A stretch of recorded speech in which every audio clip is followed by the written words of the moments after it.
Isu-isu tempatan sudah tentu menjadi tumpuan utama calon-calon bertanding pada pilihan raya kecil PRK bagi Parlimen Pulai.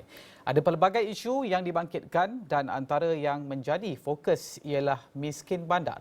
Wartawan Hasimi Muhammad yang mengikuti kempen calon-calon PRK Parlimen Pulai ada perinciannya. Baik Hasimi, mungkin apa yang boleh kita kongsikan setakat ini, setakat kempen yang telah pun memasuki hari ke-5. Hasimi, silakan.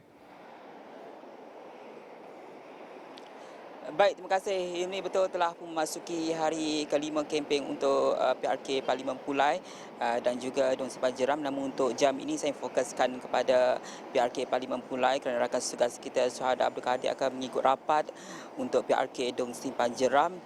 Dan kita melihat kepada kedudukan Pulai itu berada di tengah-tengah Bandaraya Johor Bahru, mana Hilmi katakan isu miskin bandar antara yang perlu menjadi fokus kepada calon-calon yang bertanding pada PRK Parlimen Pulai ini. Untuk PRK kali ini menyaksikan saingan 3 penjuru dan juga mengenai penghijrahan penduduk Pulai ini ke Singapura untuk mencari sumber rezeki.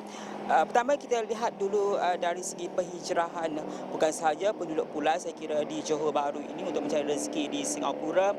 Pertama kalau kita melihat kepada statistik dianggarkan kira-kira 30% daripada 167,000 pengundi di Parlimen Pulai ini berhijrah ke Singapura untuk mencari peluang pekerjaan, dan kita melihat bahawa ini memerlukan satu inisiatif untuk bagaimana calon-calon yang bertanding pada PRK Parlimen Pulai ini untuk memastikan 30% daripada jumlah pengundi itu terlibat dalam pilihan raya kecil ini pada 9 September ini, dan sudah tentu usaha-usaha untuk menggalakkan mereka hadir menunaikan tanggungjawab itu perlu digerakkan. Kalau kita difahamkan 9 September hari Sabtu, kebanyakan mereka yang bekerja di Singapura ini pada hari berkenaan masih lagi bekerja dan mungkin akan pulang pada sebelah petang. Jadi bagaimana usaha untuk memastikan 30% daripada jumlah pengundi di Parlimen Pulai ini tidak terlepas peluang tersebut. Itu pertama yang perlu kita ambil kira, bagaimana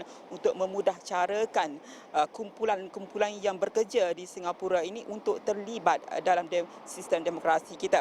Dan yang kedua adalah mengenai miskin bandar. Sudah tentu kalau lihat di tengah Bandaraya Johor Bahru ini, Pulai ini, pastinya impaknya terutama mengenai kos sara hidup itu agak sedikit besar berbanding mereka yang berada di pinggir bandar ataupun luar bandar dan sebagainya.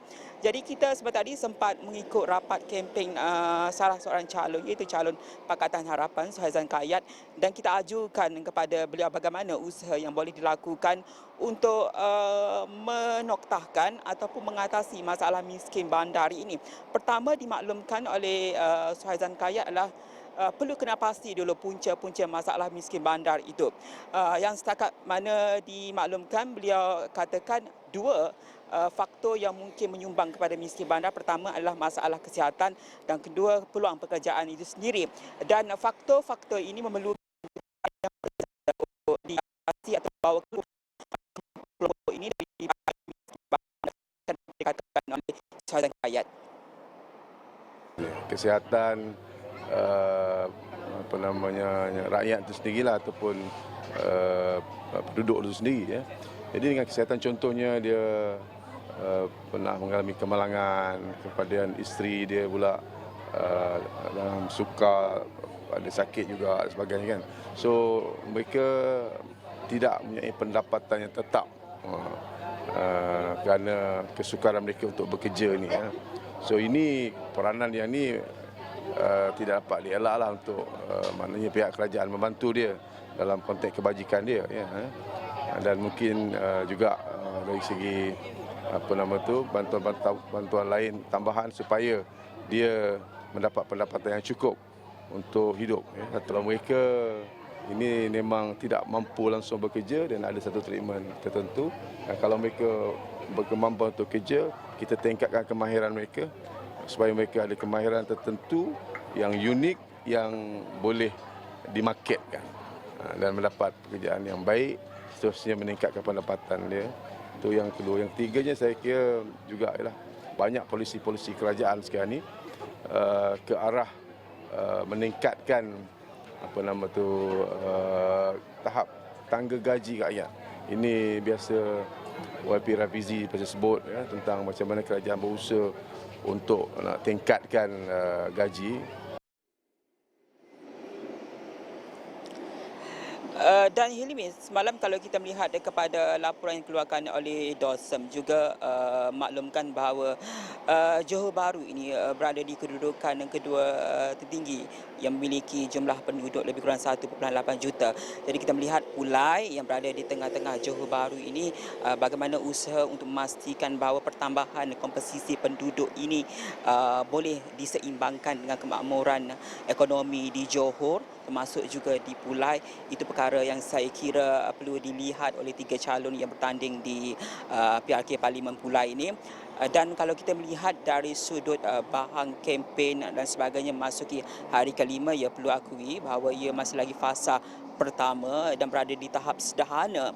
Namun kita melihat pada gerak kerja daripada kebanyakan calon, khususnya 2 calon daripada PH dan juga Perikatan Nasional, Zulkifli Jaafar, mereka setakat hari ini memfokuskan antaranya kawasan Dun Kempas, salah satu di bawah Parlimen Pulai, yang mana kebanyakan majoritinya di Kempas ini adalah perempatan Melayu. Saya kira gerak kerja ini awal yang digunakan oleh mereka untuk memenangkan hati pengundi Melayu yang mungkin menjadi faktor utama kepada kemenangan calon-calon berkenaan. Tapi kita akan terus ikut rapat perkembangan kempen mereka, termasuk juga isu-isu lokal selain untuk PRK Parlimen Pulai. Rakan suas kita juga Syuhada Abdul Kadir akan membawakan, mengetengahkan isu-isu lokal di Dun Simpan Jeram. Saya kira untuk jam ini kita kembali kepada Hilmi di Bukit Jalil. Baik Hasimi, sebelum kita berakhir dengan Hasimi, saya nak tanya juga bagaimana setakat ini kalau kita lihat kempen sudah masuk hari kelima, momentum calon-calon itu setakat hari kelima ini, dan juga bagaimana kita ingin melihat kerusi asal yang diduduki oleh penyandangnya sebelum ini, adakah ada wujud sentimen tertentu dalam kalangan pengundi di kawasan setempat? Hasimi, saya percaya ada juga bersama dengan penduduk setempat untuk mendapatkan maklum balas, dan mungkin ada yang ingin kekal dengan parti yang sama. Dan secara keseluruhannya, apa yang boleh Hasimi garapkan daripada pergerakan calon-calon kita semua dan juga sentimen pengundi sendiri bagi PRK di Pulai ini?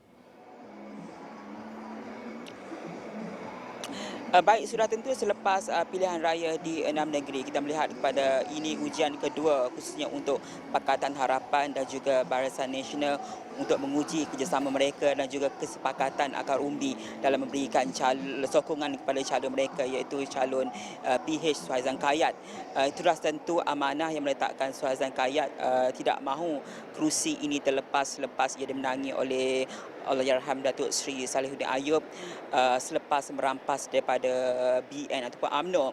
Dan kita pasti bahawa 2 lagi calon akan memberikan saingan yang cukup sengit kepada Suhaizan Kayat, dan persoalannya apakah akan berlaku swing ataupun angin perubahan terutamanya pada sokongan pengundi Melayu selepas PRN yang berlangsung pada 12 Ogos lalu.